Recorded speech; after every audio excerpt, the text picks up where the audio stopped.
Hi, my name is AY.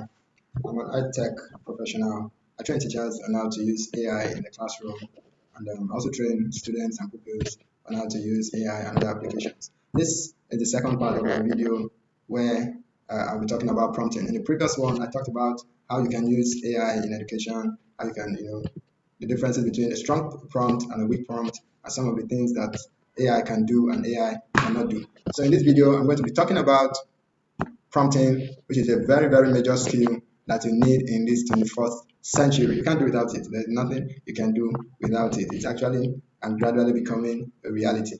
How you give instructions to AI machine, the things that are necessary in your instruction, and the results that you want. We're going to be talking about it in this video. So if you're a teacher, if you're an educationist, if you're somebody that is passionate about learning AI in this 21st century, I advise you, click onto my channel so that you get videos like this. But meanwhile, let's go into what we have for today.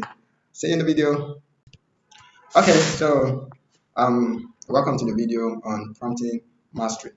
Like I told you earlier, you can't do anything without learning prompting. It's becoming a reality.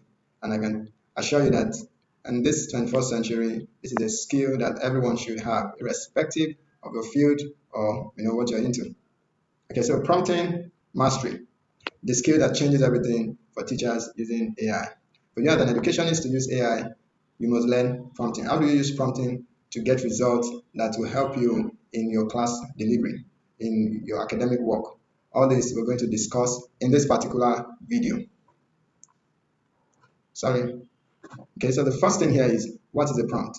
I know we are used to that word prompt, but in this present generation, it has taken a new turn. The word prompting in terms of AI now simply means the instruction you give the AI. How well do you instruct your AI?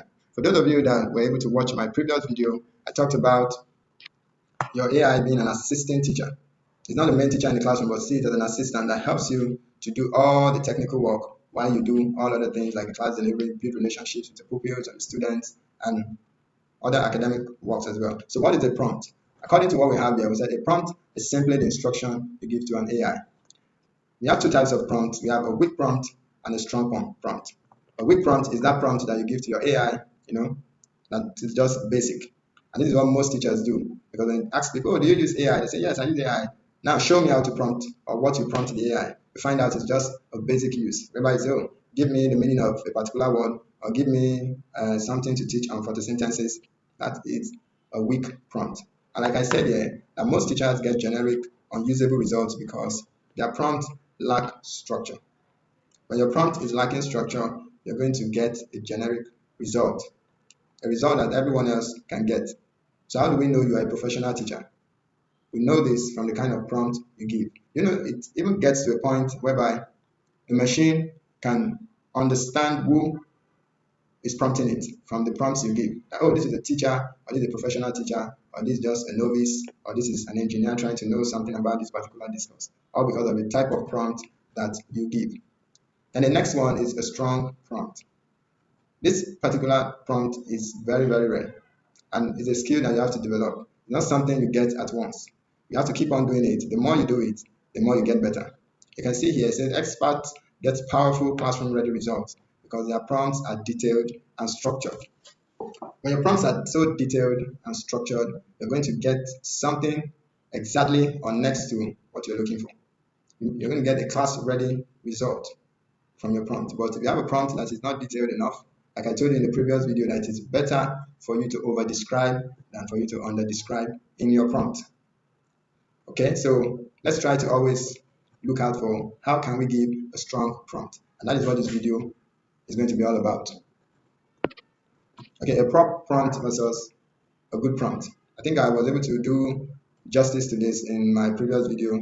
I would advise you to go check it out and see how we're able to distinguish a poor prompt and a good prompt. We went practical on this. I'm just going to talk on the face value in this video because this is not what it's all about.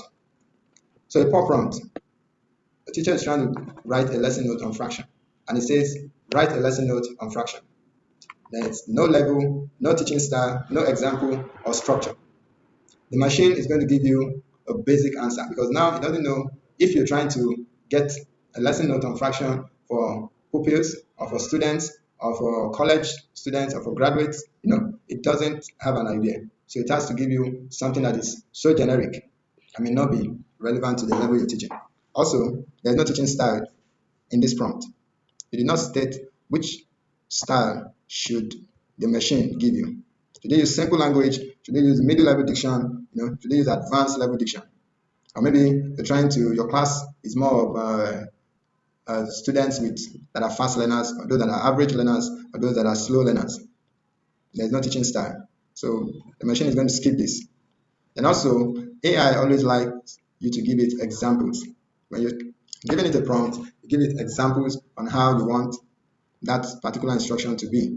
Maybe you say, oh, use an instance like this, or use examples like this. The machine always appreciates you giving it example. But in this case, we don't have any example. It's just a basic instruction. Give me a lesson note on fraction. I don't care which level, I don't care which style, I don't care which level language you're going to use. I just want fraction. And it's going to give you exactly what you requested, which is going to be generic. And now this is now a good prompt for a professional teacher. Write a detailed lesson note for a year 4 pupil on fractions. You can see in this place, the class was stated. It was not even stated just pupils, the particular class was stated. So the machine knows, oh, I'm writing for a year 4 pupil, and it's going to think of, okay, somebody in year 4 should be in the age of, let's say, 9 to 10 years. So it's going to reason in that particular premise. Use simple language. And you see now, include real life examples like sharing pizza. You can see now, you're now giving it structure, an example, how it should present the information, the examples you want there. And also the teaching style, a simple language. Because now you're talking to pupils, you're talking to children of less than 10 years or 11 years. The language should be something they can relate with. And the example should be something they can also relate with. Sometimes you can even go further by saying, oh, by sharing maybe biscuits in a Nigerian setting. Now the machine is going to think, oh, I'm dealing with Nigerian children. What type of biscuits do they eat in Nigeria? You might decide to put it in the response that it will generate. Then add class activities. You can see here now, you're requesting for class activities after the lesson note, which is something we don't have here. Because as a teacher, you must always have class activities to test your students how well they have assimilated whatsoever thing you've been talking about. And finally, it should include 5 evaluation questions. This prompt is so simple and so detailed. The machine has gotten a clear instruction on how to generate the prompt. And you're going to see the kind of structured prompt it will give to you. Like I said, we've been able to deal with this in our previous video, so I'm not going to get practical on this because we still have other things to do. Okay, so for your prompt now to be strong, what are those things that you need to get a strong prompt? Number 1 is called, although it has been abbreviated into the word CLAIR. I can give it an acronym, CLAIR, where C stands for context. Context. Context must be involved in your prompt, or must be included in your prompt. Learned must also be included in your prompt. Expected output. This must also be included. Action must also be involved or included in the prompt. Then restriction. You must give restrictions to the machine. We're going to talk about this in the next slide. You can see here, it says the CLAIR prompt framework, the secret weapon used by professionals to get powerful AI results in any discipline you are. This is the framework they use, or any discipline you've heard of that is using AI. This is the simple framework that they use in generating results. So it's not about you getting a certificate in AI, or you've been using an AI for years or for months. If you don't have these features in your prompting, you're not going to get the result that you want. Okay, so look at here now. We're breaking down the acronym. C stands for context. What are you creating? That is where it starts. Is it a lesson note? Is it a lesson plan? Is it a quiz? It has to be what? Detailed in this place. Are you creating rubrics, worksheets? You must specify in this place. Many times you specify the context in which you want the AI to work. Then the learner level. L stands for learner level. Which learners are you dealing with? As a teacher, I believe you're not teaching the whole world. You're not teaching the whole world. You're teaching a particular class in a school or a particular age level or a particular learner level, maybe advanced learners, beginners, or average learners, you must state which learner level you're talking about. Then the E stands for expected output. Here you must give the AI an expectation, what you expect it to bring out, a lesson note, a table. That is why your context has to be very clear. Now when you prompt it to bring a lesson note to start bringing out a rubrics, it will not serve you well. Then A stands for the action you want the AI to do. Should it explain? Like if you're asking for photosynthesis, do you want it to define photosynthesis? Do you want it to explain photosynthesis? Or do you want to simplify photosynthesis? Or do you want it to generate ideas on photosynthesis? These are the actions that you want the AI to carry out. Then restrictions. This is where a lot of people miss it. AI must be given restrictions. You must tell it where not to go to and where to start from. And a lot of people do this a lot. They miss this particular aspect. They don't give a restriction. They believe you should know source within how far the capacity can go. But you have to limit it. You have to tell it use simple language. You have to tell it avoid jargon, avoid maybe hallucinations and all that. These are what restrictions. They are guidelines that the AI should follow when bringing out your result or your response. Okay, so clear in action. This is where we're going to go practical. We've done a lot of talk. So this is a weak point, a weak prompt, and this is a clear prompt. So we're going to see, you can see in the weak prompt here, we don't have the features of clear. In this, there's no context, there's no learner level, there's no expectation, we don't have any action, neither do we have any restriction. It's just a basic prompt, teach multiplication. You can see at the second level, we have clear, being what exhibited. We have create a detailed lesson note. You can see the context has been mentioned for year 3. You can see the learner level has been mentioned on multiplication of 2-digit numbers. It has been properly stated. Include real-life Nigerian examples, like buying items in the market. You can see now you have given it expectations, class activities, and 5 evaluation questions. Can you see this now? This is very, very clear and obvious to the machine. So let's go into the practical aspect of it. I think I'm going to end this show and let's go online and see and compare these 2 prompts together. All right. Okay. I think I'm on now. Okay, so I'm not going to use the basic like I did in the previous video. I'm not going to use ChatGPT because I know we are all used to ChatGPT. I would like to use another AI. I like to use Grok. I think in the previous one I used DeepSeek and Gemini, but this time I'm going to use Grok AI. For those that don't know Grok AI is the AI that was actually created by the famous Elon Musk. So it's also good. So I'm going to be using it this time to carry out this practical. Okay. I think Grok 4.1 fast listening. I don't want to log in so that it won't look like the one I've been using. Sometimes, maybe because I've been prompting it so much, it might decide to give me something that it has already studied my pattern. So it just give me the basic here. I think this is the one I'm looking for, not this one. Okay. Okay, so while it's loading, we're going to copy out these 2 prompts and see which one is better. So I'm not going to copy this. No. Copy this. Control C. Control C is actually the shortcut for copy. Okay, so we are logged onto Grok AI. Click to accept. Accept all. So I have an account with Grok, but I'm not going to sign up or sign in because I want it to be objective in the reason. Because if I sign in, since I've been prompting it as a teacher, it might decide to give me exactly what I want, even by just giving it a line of prompt. And that is what I say, that these machines understand your pattern. They know how you instruct them to work. So sometimes when they're used to it, you may not need to go through the rigor of trying to put in all the basic features of a prompt. You can just prompt it with one word and it will understand what you're looking for. So I want this to be objective. Okay, so like I said, they teach multiplication. Now, go. So we're going to be seeing the response now. no, I don't sign in. Please try again soon or sign up for free to get higher priority. I don't want to sign in. Say way I can do it. I don't sign in. Okay, let me sign in and see. That will help. Okay, so let me just sign in. I'm going to sign in with my Google.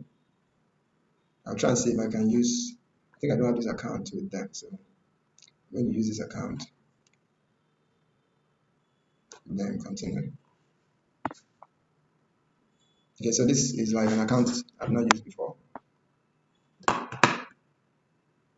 Okay, so you can see my Grok is loading. All this AI, like we talked in the previous video, are called generative AI, like your ChatGPT, your Gemini, your Grok, your DeepSeek.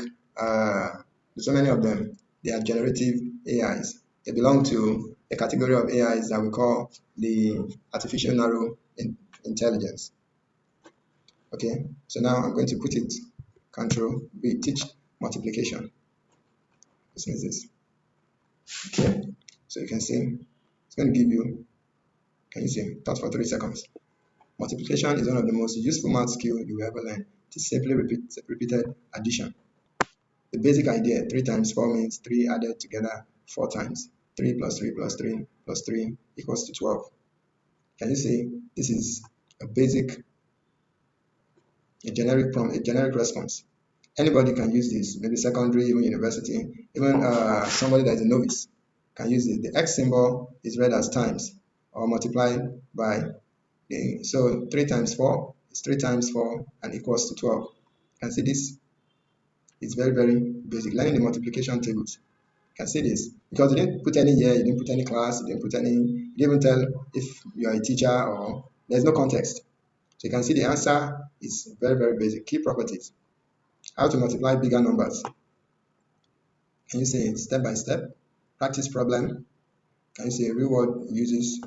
Can you see calculating total cost? If you're teaching a year one child, you can't be telling the child how to calculate total cost or area of a rectangle or speed and distance. They don't know this, so they can't relate to it. But the machine has brought it out as a response because this is what you gave it to do. And since you didn't specify, there's no way it can understand what you're doing. So someone might say, oh, why am I always using mathematics? Okay, let's say give me a note on photosynthesis. Photosynthesis. Okay. And see the same basic structure, no context, no learner level, no expectation, no action, either other restrictions. So you can see photosynthesis definition. You can see this is more like a biology version of photosynthesis. Definition of photosynthesis is the process by which green plants, algae, and some bacteria convert light energy from the sun into chemical energy stored in glucose food. It is the primary source of energy for almost all life on Earth. This is an advanced level response. You can't give this to even a year 5 pupil. Even in the secondary, those teaching year 7, year 8, it's quite advanced. You can see what meaning photo, light, synthesis putting together. So you can see, can you give this particular formula to a year 2 child? Say, oh, 6 atoms of carbon dioxide and 6 atoms of water plus light energy equals to glucose and water. They can't understand. They cannot relate to this. So you can see it's very, very basic and generic as well.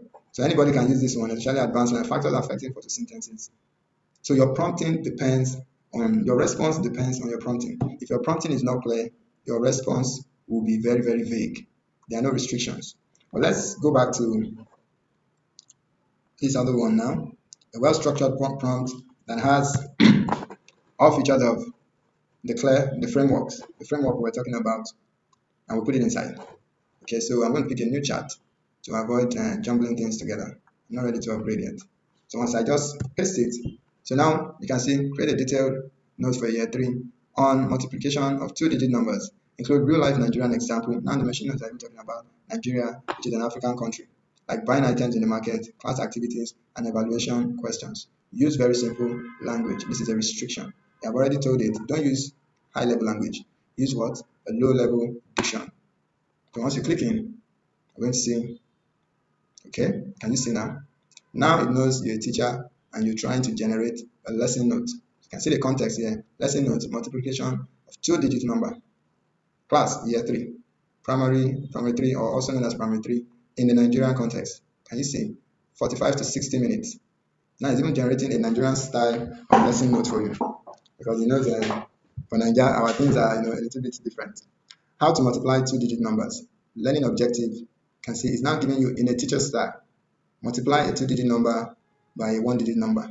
Can you see? Materials needed. Chalkboards, counter, flashcards, numbers, market items, notebooks, and pencils. Can you see? It's now giving you something that is so relevant to your class.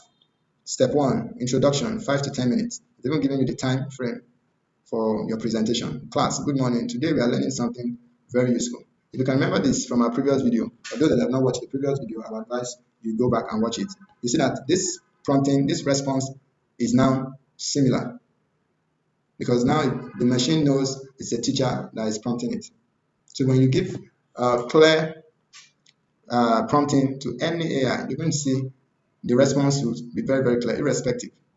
Who can tell me what 2 times 3 means? Now it has given you how you're going to even present in your class, main teaching steps, step by step. You can see it has given you something relating to this. It has given you something relating to this. Okay? Can you see now? It's gradually, can you see? Can you see the multiplication? Multiplication, two-digit numbers, 10 minutes. Answer 156. You can see how it has given you something very, very, very close to what we're doing, what you intend to do. The teacher's note, giving you conclusions, all because of your prompting. Okay? So there is a big difference between these two prompts. There's a big difference between these two prompts. Okay, so you can see here I created a prompt from the previous one we did on two-digit numbers. I decided to use another subject like science. So I made another prompt that says create a detailed lesson note for a year 2 pupil. The previous one was on a year 3. Now we're talking about a year 2 pupil on photosynthesis. Include real-life examples like plant feeding, class activities, and 5 evaluation questions. Use very simple language. You can see what the AI provided for me. Lesson notes, photosynthesis, class, year 2, duration. It's giving me the time. Lesson objective, and by the end of this lesson, pupils should be able to know what photosynthesis is, say what in simple words, name the things plants need to make food.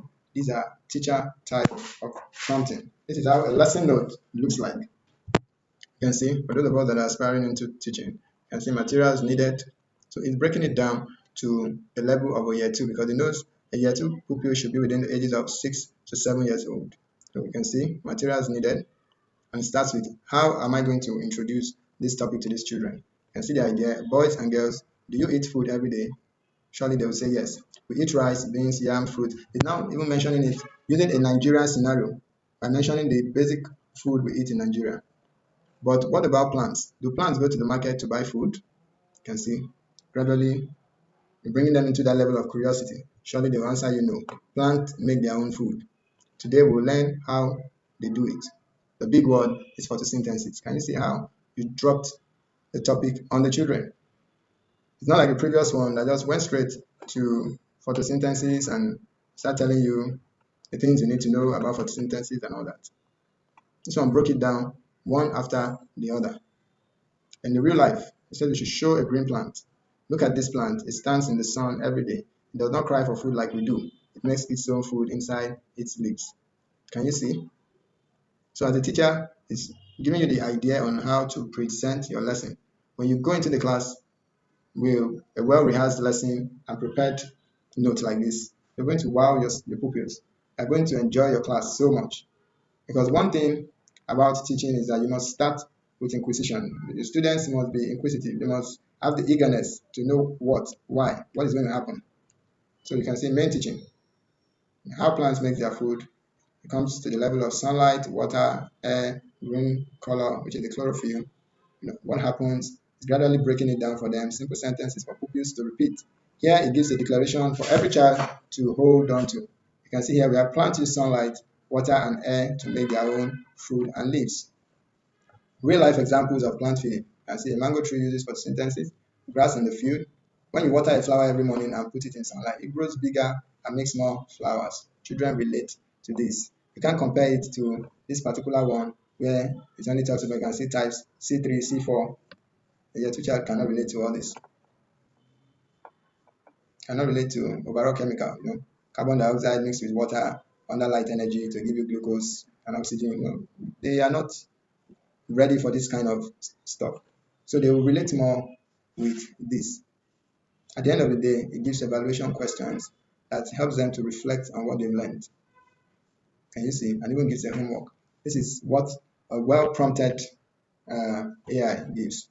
No matter which AI you give this prompt to, you will have something close to this that will be tailored to what you want. So that is why your prompt must have the framework of CLAIR. It must have context, it must have learner level, it must have expectation, it must have action, and it must have restriction as an educationist. So let's go back to our slide.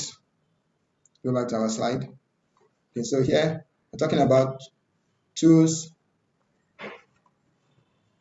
for reusable prompt templates. A template is actually something you can use again. And in the case of a prompt template, is a prompt that you can use again. For instance, when you've gotten to that level as a teacher where you can refine your prompts to a level you can use it again, you create what we call a template.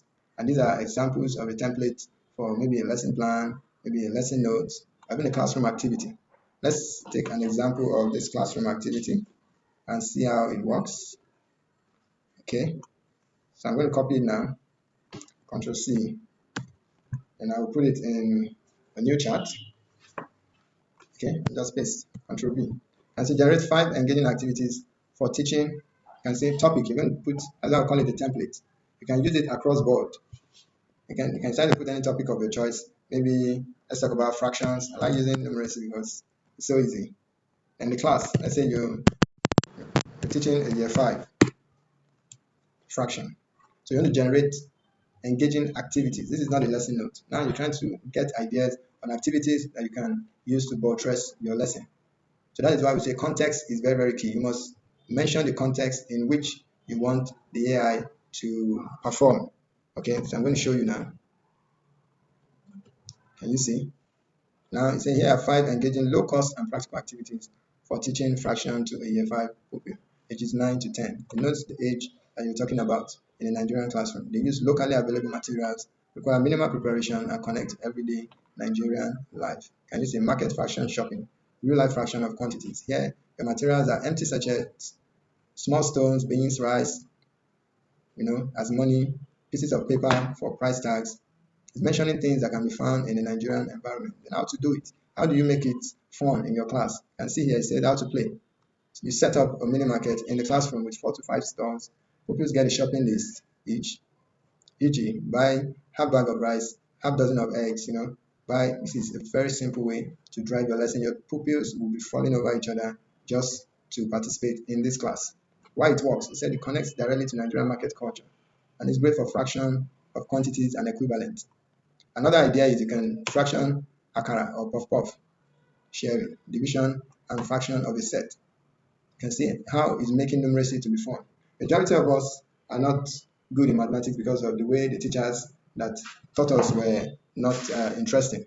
They make it so big, a big deal that the class is always so boring. The teacher comes in, writes fractions, tells you 2 over 3, and 1 over 2 is half or 2/3, and he or she is out without giving you real life scenarios. But with this, as a numeracy or mathematics teacher, your pupils will understand the concept very, very well and they will relate to it because they're using what they can find in their environment. And actually, this is the secret of many developed countries like China. They try to teach every concept using their environment so that a child can understand that concept based on their environment. You can say fraction flag challenge. This is another idea. Fraction dance or movement game. This is another idea. Materials, chalk for number line on the floor, music, optional. Sing Nigerian songs like Ekoile. Can you imagine? And how to play. This is how you're going to do. You're going to draw a number line 0 to 2 on the floor with chalk. We call out fraction movements. So jump half plus 1/3, etc. Children will be so excited to learn mathematics in this form. And it will be fun. When you play real life games, and you know, the topics will not be easily forgotten. Fraction story, story relay, word problems and reasoning. It is another